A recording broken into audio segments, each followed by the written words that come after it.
involvement. NSA facilities in New Zealand. There are actually NSA facilities in New Zealand that the GCSB is aware of, and that means the Prime Minister is aware of. And one of them is in Auckland. When a journalist hears, oh, there's no mass surveillance in or in New Zealand, they need to follow up, they need to press, and they need to say, Mr. Prime Minister, what about X Key School? What about the GCSB's involvement in X Key School? What about New Zealand's involvement in the X Key School mass surveillance program? And to this day, he said, I won't talk about this. I won't talk about this because it's related to foreign intelligence. But is it related to foreign intelligence if it's collecting the communications of every man, woman, and child in the country of New Zealand? Show that New Zealand is spying on its neighbors and allies, including new documents released by the U.S. whistleblower Edward Snowden show that New Zealand is spying on its neighbors and allies, including countries in the Pacific region. The documents say New Zealand's electronic spy agency has intercepted emails, mobile and fixed-line phone calls, social media messages, and other communications in small Pacific states, including Fiji, Samoa, the Solomon Islands, and French Polynesia. The material gathered by the Government Communications Security Bureau, the GCSB, was shared with the U.S. National Security Agency, which, along with agencies in Australia, Britain, and Canada, make up the so-called Five Eyes surveillance network. The revelations raise questions about whether New Zealanders living in the Pacific are subject to the mass surveillance operation. The GCSB is banned from spying on New Zealand citizens, but has no legal restrictions on foreign activities. I'm 29 years old. I work for Booz Allen Hamilton as an infrastructure analyst for NSA in Hawaii. What are some of the positions that you held previously within the intelligence community? I've been a systems engineer, systems administrator, senior advisor for the Central Intelligence Agency, solutions consultant, and a telecommunications information systems officer. One of the things people are going to be most interested in trying to understand who you are and what you're thinking is there came some point in time when you crossed this line of thinking about being a whistleblower to making the choice to actually become a whistleblower. Walk people through that decision-making process. When you're in positions of privileged access, like a systems administrator for these sort of intelligence community agencies, you're exposed to a lot more information on a broader scale than the average employee. And because of that, you see things that may be disturbing, but over the course of a normal person's career, you'd only see one or two of these instances.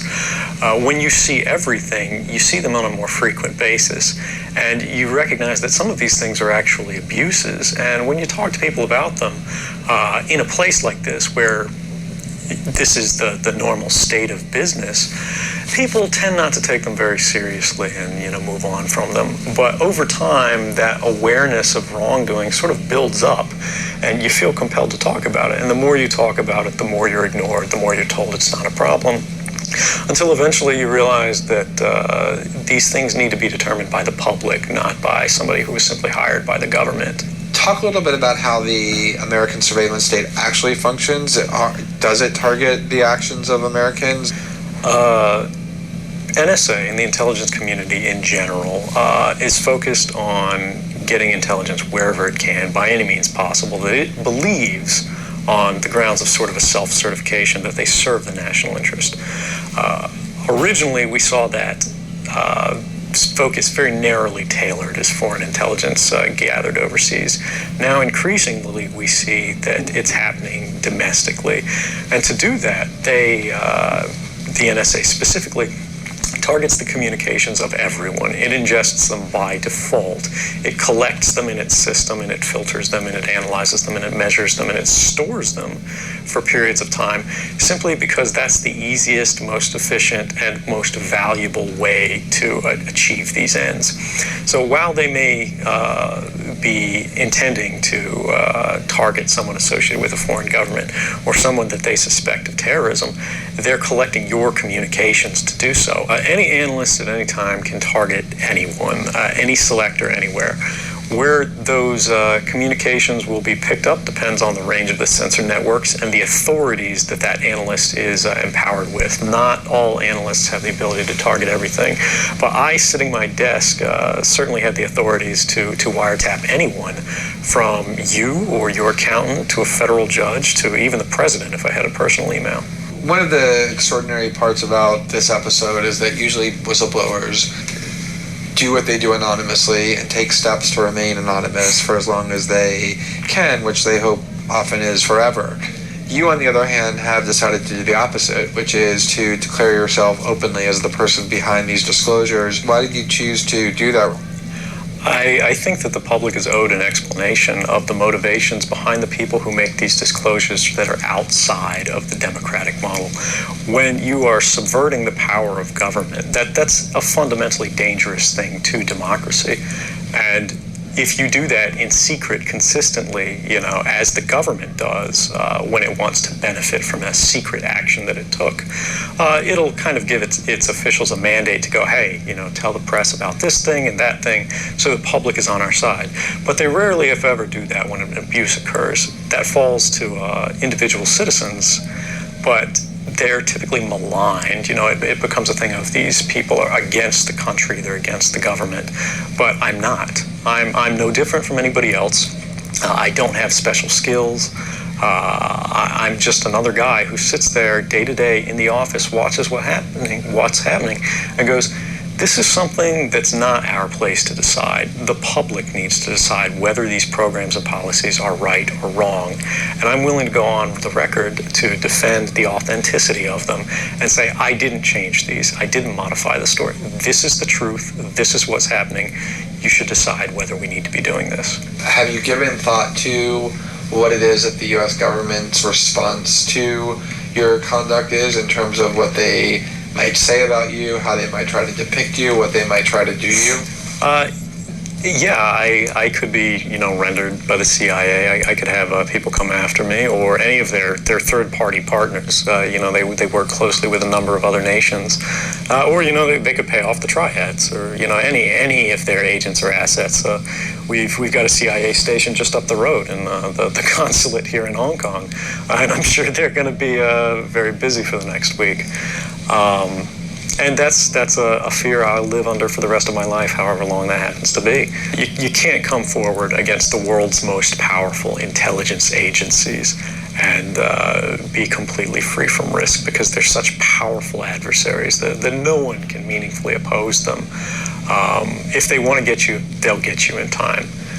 But at the same time, you have to make a determination about what it is that's important to you. And if living unfreely but comfortably is something you're willing to accept, and I think many of us are, it's the human nature. You can get up every day, you can go to work, you can collect your large paycheck for relatively little work against the public interest, and go to sleep at night after watching your shows. But if you realize that that's the world that you helped create, and it's going to get worse with the next generation and the next generation who extend the capabilities of this sort of architecture of oppression, you realize that you might be willing to accept any risk. And it doesn't matter what the outcome is, so long as the public gets to make their own decisions about how that's applied. Why should people care about surveillance? Because even if you're not doing anything wrong, you're being watched and recorded, and the storage capability of these systems increases every year consistently by orders of magnitude, to where it's getting to the point you don't have to have done anything wrong. You simply have to eventually fall under suspicion from somebody, even by a wrong call, and then they can use the system to go back in time and scrutinize every decision you've ever made, every friend you've ever discussed something with, and attack you on that basis to sort of derive suspicion from an innocent life and paint anyone in the context of a wrongdoer. We are currently sitting in a room in Hong Kong, which is where we are because you traveled here. Talk a little bit about why it is that you came here, And specifically, there are going to be people who will speculate that what you really intend to do is to defect to the country that many see as the number one rival of the United States, which is China, and that what you're really doing is essentially seeking to aid an enemy of the United States with which you intend to seek asylum. Can you talk a little bit about that? Sure. So there's a couple assertions in those arguments that are sort of embedded in the questioning of the choice of Hong Kong. The first is that China is an enemy of the United States. It's not. I mean, there are conflicts between the United States government and the Chinese PRC government, but the peoples inherently, we don't care. We trade with each other freely. We're not at war. We're not in armed conflict, and we're not trying to be. We're the largest trading partners out there for each other. Additionally, Hong Kong has a strong tradition of free speech. People think, oh, China, great firewall. Mainland China does have significant restrictions on free speech, but the people of Hong Kong have a long tradition of protesting in the streets, of making their views known. The internet is not filtered here. No more so than any other Western government. And I believe that the Hong Kong government is actually independent in relation to a lot of other leading Western governments. If your motive had been to harm the United States and help its enemies, or if your motive had been personal material gain, were there things that you could have done with these documents to advance those goals that you didn't end up doing? Oh, absolutely. I mean, anybody in the positions of access with the technical capabilities that I had could, suck out secrets, pass them on the open market to Russia. They always have an open door, as we do. I had access to, the full rosters of everyone working at the NSA, the entire intelligence community, and undercover assets all around the world, the locations of every station we have, what their missions are, and so forth.